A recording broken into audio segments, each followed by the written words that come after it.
I would like them to explain to us because kinakaltasan lahat kami, tayo, ng PhilHealth. Kayo ang may hawak habang namamatay ang mga tao, humihingi ng guarantee letter ang habang proseso. While you are floating in billions, hundreds of billions of cash, 600. So kindly give us the breakdown of the 600 billion, and if the difference between 600 and 489 is reserved, how do you determine what is reserved? What is the reserve definition of terms used for? What is a 489? And give us the breakdown, please. And in what bank is it deposited? What kind of a deposit is it? Is it a time deposit? How much is the interest? And where does the interest go? So what is the principal? What bank? Who's account officer in charge? Are these several banks? What is the, give us the details of the 600. Is it 600B? 600.1001? I mean, ano ba? Detalya po. The Filipino people need to know. And my second question would be, meron ba ni isang Pilipino na maaapektuhan dahil siniro? Hindi kami ha, wala ako sa BICAM ha, na siniro ang PhilHealth.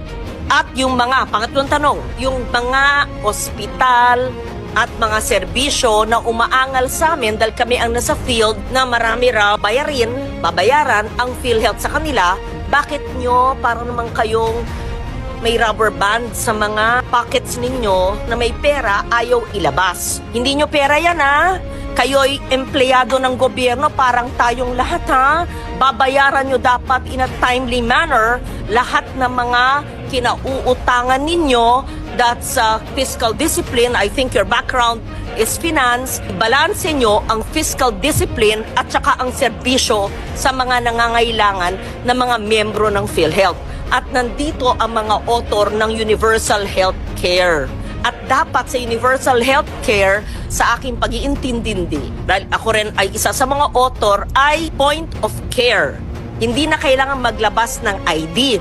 Hindi na kailangan ng guarantee letter sa mayor, congressman, senator. Ay inaasikaso na sa pampublikong ospital. Inaasikaso na sa may MOA ang DOH. So lahat na. And just for the record, Mr. Chair, and the principal author and sponsor, Senator JV, and you would know that because you were my vice chair when I was finance. Even before the Universal Health Care was enacted into law, Senator JV, what did I do? What did we do? You were my vice chair for health. I covered, as chairman of finance, every Filipino, every indigent Filipino. Sec Mina Pangandaman knows this. She's now the DBM secretary. She was with me. Alam to ni Attorney Yoli Doblon, where is she? She was the head of the LBRMO. Director Irene knows this. She was also the deputy staff of Attorney Doblon. Kaya ng national budget, wala pang universal health care, na lahat ng mahirap, point of care, pagpasok hindi kailangan magpakita ng ID o GL ng lahat ng pampublikong ospital bago magkaroon ng batas. At salamat na isa batas na.